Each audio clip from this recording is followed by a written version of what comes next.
In government, Monday night, the planning board met and started their business off with a public hearing about a special permit for a drive-through restaurant on 940 Boston Providence Highway. After a lengthy discussion, the board made a motion to approve with 2 conditions. All right, Mr. Petrikowski. Yep, thanks you, Mr. Chairman. I'll make a motion that we approve the plan with the condition that the drive-through lane is operated by Taco Bell and only Taco Bell. Okay, do I have a second on that? Second. Mr. Sheehan, a second on that. Okay, And just one further question. yes, When it comes to the fence, just to make sure that we're on the same page, are we leaving this up to, what materials will be used to be satisfied for Paul to take that authority or to okay that? We haven't, that's the one thing we haven't, I don't know if we know what kind of material they're using and so on and so forth. And if we could put that in a condition if it's necessary, I don't know. I just want to ask Paul that. Mr. Alkiotis?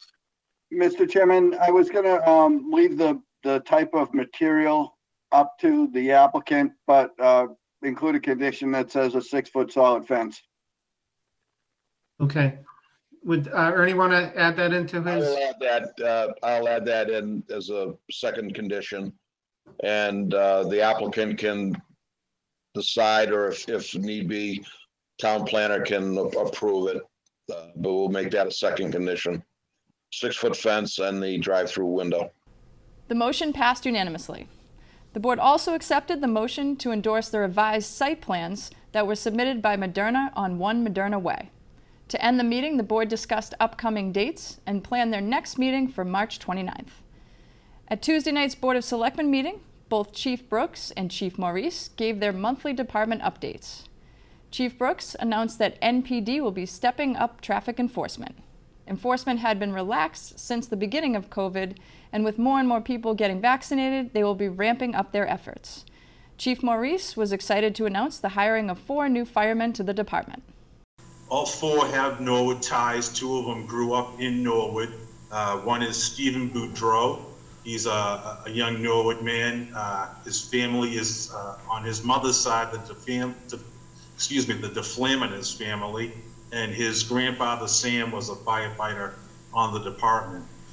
We also have Michael Doliner, who's another individual who grew up in Norwood, and I know that many people know the Doliner family name. They're very involved with athletics, specifically baseball in town.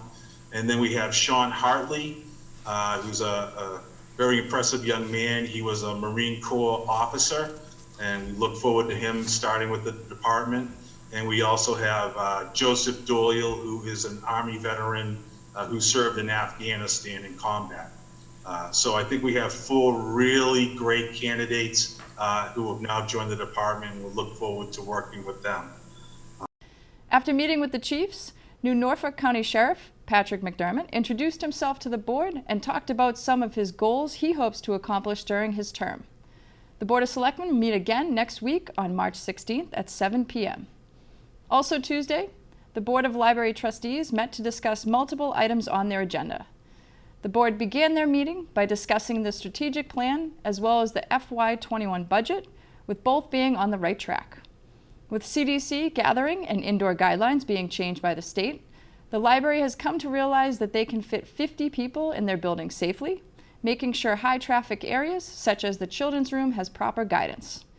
On the COVID topic, the board approved a motion to write a letter to the state about opening the vaccine to library workers in this next phase. The board's next meeting will be held April 13th. The Community Preservation Committee was the first meeting of Wednesday night. Before removing 2 projects from the application, one of the projects discussed was the removal of the fire bell.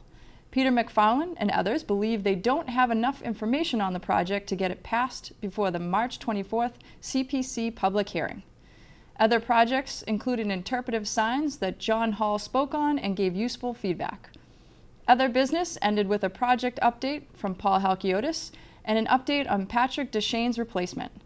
The CPC will next meet on March 24th for their public hearing. In Wednesday's school committee meeting, administration from all levels presented their findings from the new school start time task force. Principals from elementary, middle school, and high school levels presented their findings on a change in school start time, which included not only student feedback, but parent surveys and potential complications that can arise from the delay in start time. The board made the decision not to install any changes in the fall of 2021, but to accept the recommendations of the task force and set a plan in motion to adopt changes in the fall of 2022. All right, I think that we are voting on a motion to accept the proposal and the general tiered approach, and to request that additional study be done on this particular tier, like this particular arrangement, to see if the elementary can be brought back just a little bit later. And then we would look for final start times no later than the spring of 2022. So I think that's the motion. And I feel the need to add pending there is not a global pandemic continuing underway. Okay, so let's vote. So on that amended motion, all in favor? Aye. Aye. Aye. Was that 5? Sorry, I'm writing. See if yes. Yes. Okay, so 5-0. Other major news from Dr. Thompson's superintendent's report is the return to full in-person learning in the coming weeks. The school is moving forward with the plan to bring back K-5 elementary students on April 5th and middle school students April 28th, with a return for the high school to be determined. Considerations, we now, as of Tuesday, have the commissioner's plan. I did share that with the committee yesterday as well. Kind of wish we had that weeks ago. We had to read between the lines to figure out where we were going. Been a lot of talk from the commissioner's office about 5 days in-person learning. Remote learning will not count towards time on learning unless it is a parent choice to stay in a remote learning academy. The committee also discussed budget subcommittee updates and continued discussion in the HR consolidation policy. The school committee will meet again on March 24th. Thursday night, the Capital Outlay Committee met and began their meeting with a discussion on moving capital to the fall. Also during the meeting, the committee covered changes to the CIP and an update on approved projects. The next Capital Outlay Committee meeting will be in April.